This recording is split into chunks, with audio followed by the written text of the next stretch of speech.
Vila TV vai falar a partir de agora de um dos assuntos mais importantes para a região norte de Portugal, principalmente a região do distrito de Vila Real. Estamos a falar da reabilitação da linha do Corgo. Para isso, eu vou entrevistar agora o senhor Daniel Conde, ele que é autor da petição de reabertura da linha do Corgo e vai nos dar mais informações sobre essa importância e sobre essa relevância econômica e também cultural. Olá, como vai o senhor? Muito obrigada pela entrevista aqui na Vila TV. Obrigado, boa tarde. Eu é que agradeço o convite para estarmos aqui hoje a falar sobre a reabertura da linha do Corgo.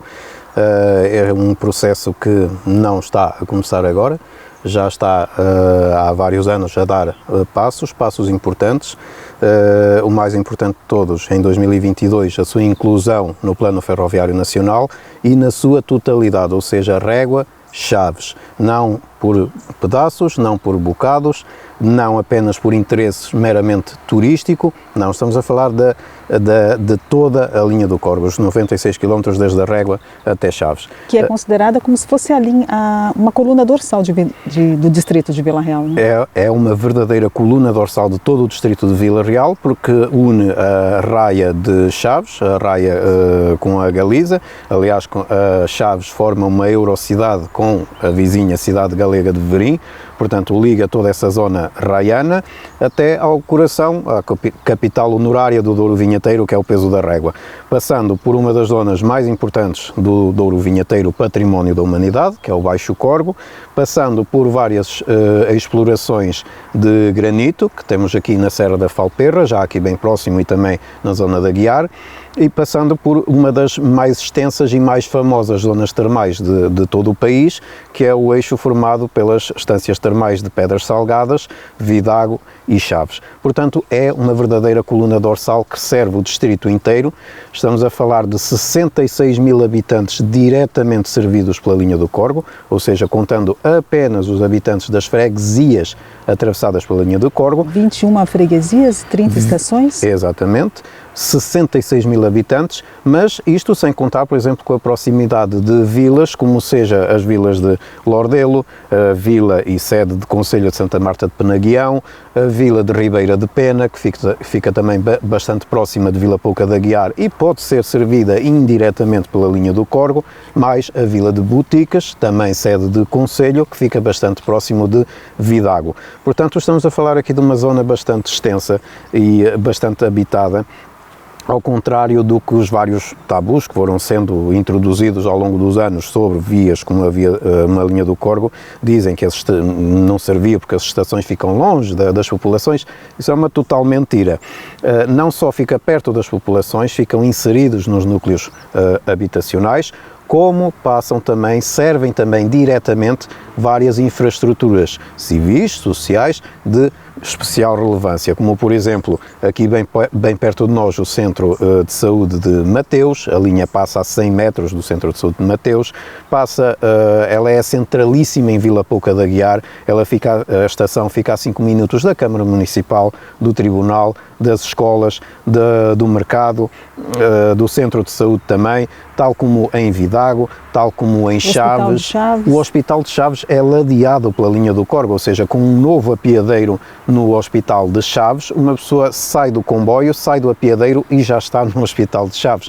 Portanto, a relevância incrível desta linha também em termos de infraestruturas, como por exemplo nas explorações de granito de Sabroso da Guiar. A área industrial de Sabroso da Guiar está a meros 200, 300 metros da linha do Corgo, portanto um ramal a servir diretamente essa zona industrial seria de muitíssima relevância. Por exemplo, um comboio elétrico a trazer várias toneladas de granito pela linha do Corgo, chegando à Régua. Note que a diferença de bitola nem sequer é aqui um problema, porque vagões de via estreita podem ser rapidamente postos em cima de zorras de via larga, ou seja, pequenos vagões que servem para levar material circulante por cima, e esse granito, ao chegar em vagões de via estreita à Régua, pode ser transportado em zorras de via larga diretamente ao Porto de Leixões. poupando ao ambiente o transporte por vários caminhões, poupando também o país porque é menos petróleo que tem de se importar, porque numa linha elétrica nós geramos aqui eletricidade de sobra. Portanto, falar desta infraestrutura é falar também de um papel muito alargado para toda a região e não apenas só o turismo. O turismo é uma componente, não é a componente. Sim. Só para contextualizar quem está nos assistindo, nós estamos gravando aqui na estação de Abambres, né, que é uma das únicas que ainda tem linhas. É única. Né, é a única, né, que tem ainda. É a única, onde ainda podemos ter a via in situ aqui instalada, porque em todas as outras estações, excetuando, claro, a da Régua, mas mesmo aí já com algumas alterações, o material ferroso foi todo levantado. Não só isso, mas também como alguma sinalização ferroviária que já só existe aqui neste troço entre Vila Real e Abambres. Tudo o resto foi levantado porque o ferro dá dinheiro. E a gente também quer dar um ponto de situação para quem não está assistindo, né? O senhor Daniel Conde fez, então, ele é autor da petição, que teve mais de 1.000 assinaturas, foi entregue na Assembleia da República. E como é que foi a colheita dessas assinaturas? Foi prolongada, foi um pouco mais de um ano em que esteve aberta a recolha de assinaturas, primeiro numa fase só online, a petição foi diretamente alojada no site do Parlamento, isso já é possível hoje em dia, já não é preciso ir a outras plataformas de petições, e a partir de outubro do ano passado, ou seja, ela foi lançada a 31 de janeiro de 2024 e a partir de outubro de 2024 eu solicitei ajuda a todas as autarquias, fossem câmaras municipais, fossem juntas de freguesia, desde o Peso da Régua até Chaves, para ajudarem no processo de divulgar a petição, mas também terem uma cópia em papel nas suas instalações, para que as pessoas que, enfim, pronto, não tenham tanto acesso à internet, pudessem assinar presencialmente. Houve várias juntas de freguesia que aderiram, felizmente. A Câmara Municipal do Peso da Régua aderiu também, esteve no auditório municipal do Peso da Régua, uma cópia em papel, e aqui a Biblioteca Municipal de Vila Real também teve. E isso foi extremamente importante porque quase 1/3 do total das assinaturas foi extraído a partir desta ajuda das autarquias. Portanto, houve também aqui um envolvimento direto de vários autarcas, sobretudo de juntas de freguesia, porque estranhamente, e algo que começou-me a causar muita impressão logo em 2022, quando a linha do Corgo foi oficialmente introduzida no Plano Ferroviário Nacional, foi o absoluto silêncio das autarquias aqui do distrito de Vila Real a respeito dessa conquista bastante relevante, porque Portugal nunca tinha tido um plano ferroviário nacional, foi a primeira vez. E quando temos uma linha que está encerrada desde um dos troços desde 1990 e o outro desde 2009, e de repente aparece num documento estratégico destes e nenhum autarca se pronuncia sobre isso, isso é um sinal de alarme.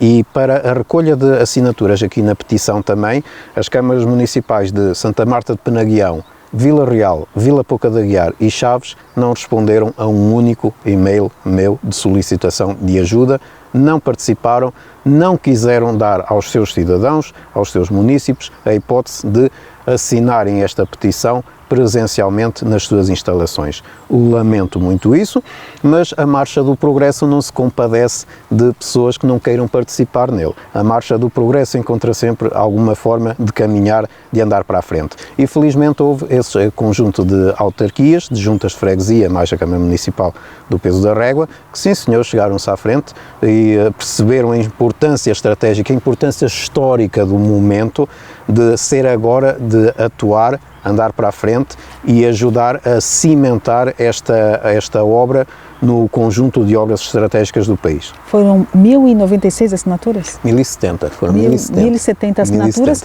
mais o suficiente para levar para uma audição. Exatamente, porque pelo regimento, ou seja, pela lei, qualquer petição entregue na Assembleia da República com mais de 1.000 assinaturas tem obrigatoriamente estas três coisas. Ela é publicada em Diário da República, tem de ser nomeado um deputado relator, que neste caso foi o deputado José Carlos Barbosa, do PS, um ferroviário. Ela baixou, entretanto, à Comissão de Infraestruturas. E terceiro, e é aí que estávamos então, é obrigatório que o subscritor, ou seja, o autor da petição, seja ouvido em audição parlamentar. Que estava marcada para o dia 23 de setembro. De outubro, exatamente. Estava marcada agora para 23 de outubro, mas, pronto, por infelicidade, pelo falecimento do ex-primeiro-ministro, Dr. Pinto Balsemão, foram decretados 2 dias de luto nacional e a Assembleia da República tem de parar. Ora, dia 23 foi o segundo dia de luto nacional e então a audição foi adiada, ainda não está marcada a nova data, mas ela é obrigatória. Portanto, mais para trás ou mais para a frente ela tem de acontecer. E o senhor vai ser chamado? E eu serei chamado, é obrigatório, eu tenho que ser chamado. Posso fazer, enfim, por videoconferência ou ir à Assembleia da República, mas faço toda a questão pela importância do tema de ir à Assembleia da República, de ir a Lisboa, defender esta petição. E para que as pessoas que estão a assistir percebam qual é a importância desta audição, ela, por muito curta que seja, ela serve para defender a petição, defender o conteúdo da petição junto de todos os grupos parlamentares da Assembleia da República ao mesmo tempo. O que é que isto permite? Permite que se consiga convencer, aliciar estes grupos parlamentares a eles próprios apresentarem os seus projetos de lei na Assembleia da República. O que é que são estes projetos de lei? Eles propõem que, neste caso, seja reaberta a linha do Corgo. Ora, quantos mais grupos parlamentares avançarem com as suas próprias propostas, elas depois, se forem semelhantes, são todas votadas ao mesmo tempo, quantas mais forem apresentadas, maior hipótese tem delas serem votadas favoravelmente. E esse foi o trajeto seguido, por exemplo, pela reabertura da linha do Douro entre o Pocinho e Barca d'Alva, que muito lentamente já está no terreno, mas já está efetivamente no terreno, já há máquinas de prospecção no terreno e tudo, para a reabertura da linha do Douro. Portanto, este é um processo com várias etapas e aquilo que é importante então explicar aqui a todas as pessoas é que nós não estamos na estaca zero da reabertura da linha do Corgo, não, já avançamos felizmente alguns quilómetros, alguns PKs, como se diz na gíria ferroviária. Portanto, a audição tem esta importância, ela mais tarde ou mais cedo, pronto, terá de ser remarcada, agora estamos no período de discussão do Orçamento do Estado, mas ela mais tarde ou mais cedo vai ser marcada e a importância é essa, é trazer quantos mais grupos parlamentares melhor, à frente, que apresentem os seus próprios propostas de lei, projetos de lei, para serem votados na Assembleia da República para efetivar de uma vez a reabertura da linha do Corgo. O senhor comentou sobre a linha do Douro, né, que teve um orçamento de 74 milhões de euros e também a geração de 7 mil postos de trabalho. Com relação à linha do Corgo, o senhor também fez um levantamento? Fiz já há alguns anos atrás, porque eu trabalhei na administração do metro de Mirandela, na linha do Tua, portanto uma linha em tudo semelhante à linha do Corgo, no seu modus operandi de operação, e os cálculos que eu fiz na altura fiz só para o troço Régua Vila Real de Abamos, seria de 11 milhões de euros de custo de reabertura da infraestrutura. Em termos de exploração, 400 mil euros de proveitos contra 300 mil euros de custos anuais, ou seja, gera aqui proveitos, um resultado positivo operacional de 100 mil euros por ano. Claro que com base em alguns pressupostos, sobretudo não fazer uma gestão, como eu digo, ACP, que é uma gestão estática, que é, temos aqui uns horários, que na maior parte deles são péssimos, não servem a região, foi muito simples matar estas linhas, basta colocar horários que não servem ninguém, para que ninguém utilize os serviços. Um exemplo clássico que aconteceu na Régua e aconteceu também em Bragança, na linha do Tua, haver um hiato entre um comboio a sair às 3 da tarde e outro a sair às 7 da tarde. Ora, os alunos saem a partir das 5, os trabalhadores a partir das 6. Só há um comboio às 7 da tarde.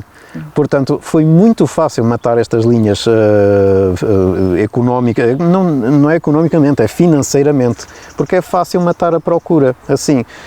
E aquilo que se pretende aqui na linha do Corgo, em caso de reabertura, ou quando ela for reaberta, não é uma gestão passiva, estática, só de temos aqui horários péssimos, sirvam-se como quiserem, só em termos de proveitos de bilheteira. Não, há aqui um conjunto de outras fontes de proveito que têm de ser aproveitadas, nomeadamente as estações. As estações, quando estas linhas foram construídas há 100 anos atrás, praticamente todas elas precisavam de um chefe de estação, algumas tinham também um fator, que era uma pessoa responsável pelo transporte dos volumes, dos despachos, enfim. Ora, hoje em dia isso já não é necessário, portanto há um conjunto de edificado nestes quase 100 km que pode e deve ser aproveitado para outros fins, e seja por arrendamento, seja pela criação de unidades de alojamento turístico, elas geram receitas também. Depois temos a reintrodução dos despachos. Os despachos não desapareceram.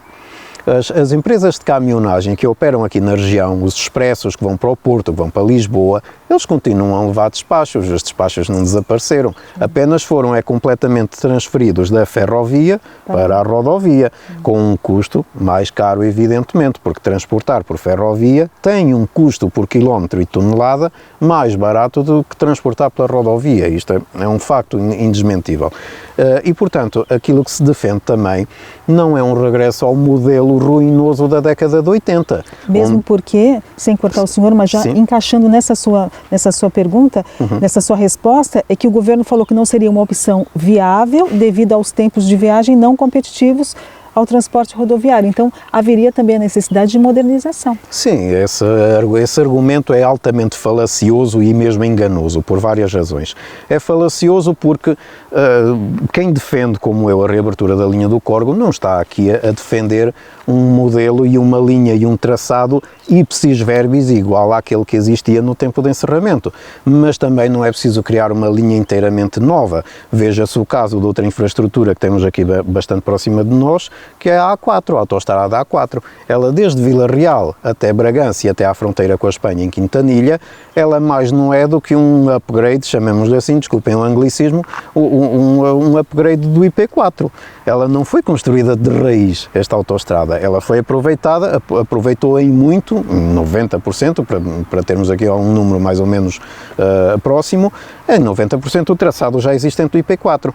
As modernizações ferroviárias que foram acontecendo desde há 20, 30 anos em Portugal fazem exatamente o mesmo. As modernizações que houve, por exemplo, na linha do Norte ou no ramal de Évora, na linha do Sul, elas aproveitam em grande parte o traçado já existente. Aqui na linha do Corgo é exatamente igual. Boa parte do traçado é aproveitável e há, sim senhor, outra parte que não é aproveitável. Ou as curvas podem ser adaptadas para permitir maiores patamares de velocidade. E aqui uma parte importante, nós temos como que duas linhas do Corgo em termos de morfologia do terreno. Uma coisa é a linha do Corgo montanhosa entre a Régua e Vila Real, outra coisa é a linha do Corgo daqui para cima, onde, por exemplo, em Vila Pouca da Guiar temos retas de 1, 2 e até 3 km de extensão. São coisas completamente diferentes, onde podemos e devemos aumentar a velocidade. Mas o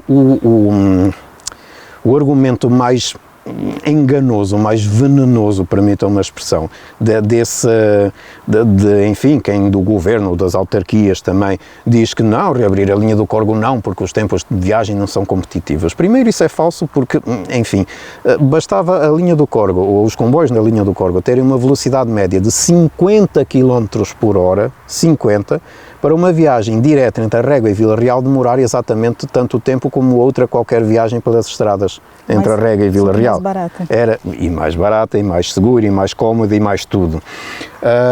E daqui para cima, melhor ainda, porque os patamares de velocidade podem ser muitíssimo maiores do que isso. Não precisamos de chegar a linhas de 160 km por hora. Mas, e se formos também medir a distância entre as várias localidades, ou várias localidades ao longo da linha do Corgo, nós vemos que por estrada é mais longe do que pelo caminho de ferro. Mas o argumento mais falacioso, mais enganoso, mais venenoso desse tipo de argumentário é o tempo de viagem ao Porto. Meu Deus, porque vai demorar muito a chegar ao Porto, e o Porto, e o Porto, e não saímos desta insistência, desta fixação com o Porto. Vivem aqui portugueses, vivem aqui cidadãos portugueses, cidadãos transmontanos que fazem aqui o seu dia-a-dia, não é no Porto.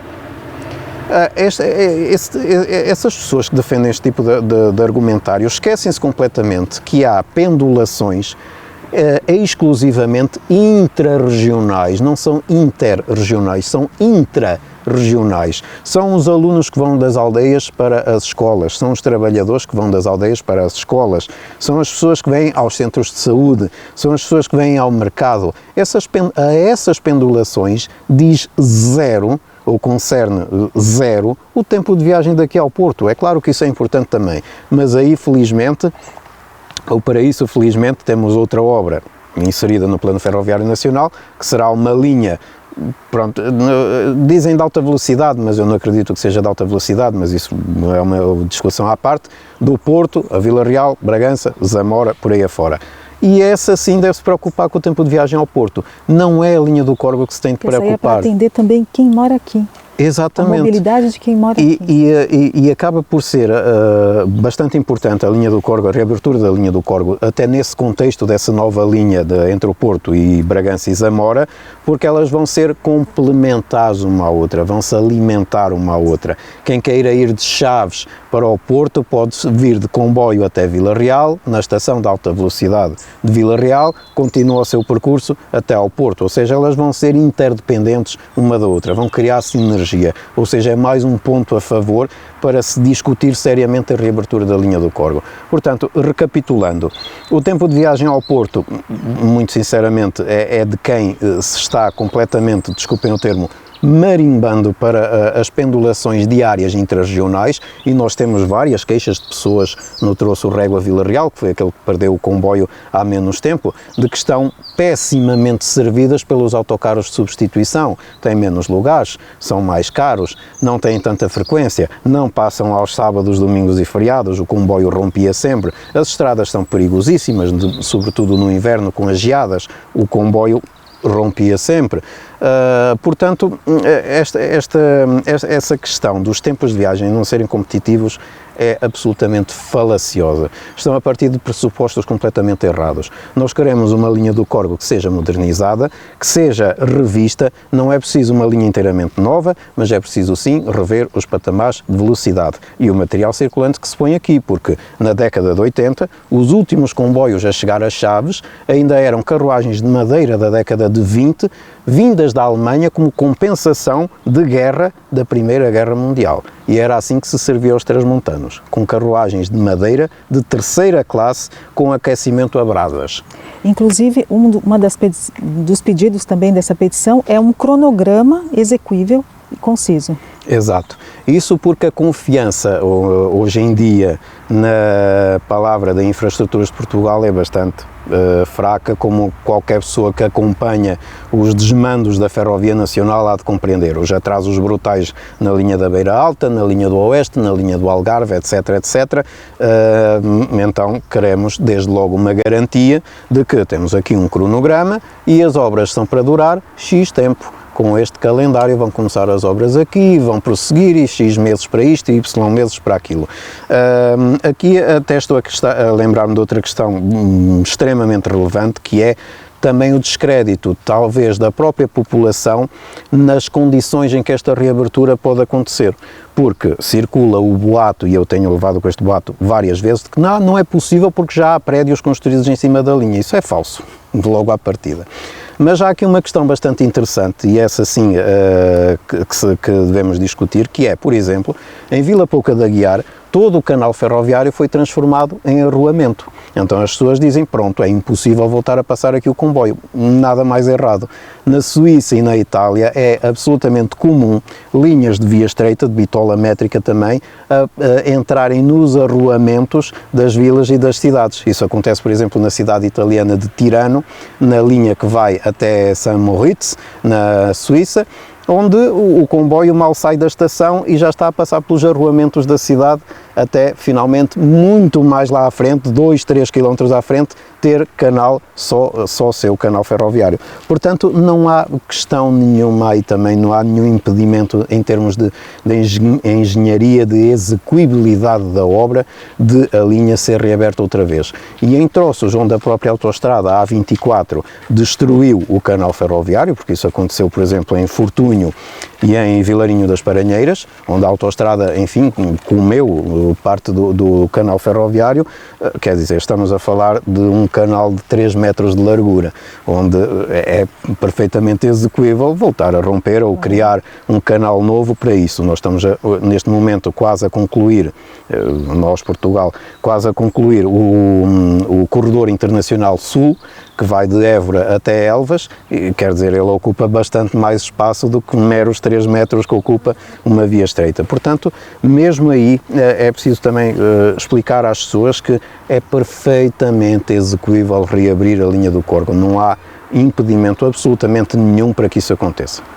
E eu achei muito importante também, pertinente essa entrevista, para quem está nos assistindo poder entender o real desenvolvimento, a real importância da coesão territorial. Eu agradeço de coração a sua participação aqui na Vila TV e fica aqui então o compromisso da emissora em poder acompanhar os trâmites legais junto ao Parlamento. Ora, muito obrigado, eu é que agradeço. E viva a linha do Corgo.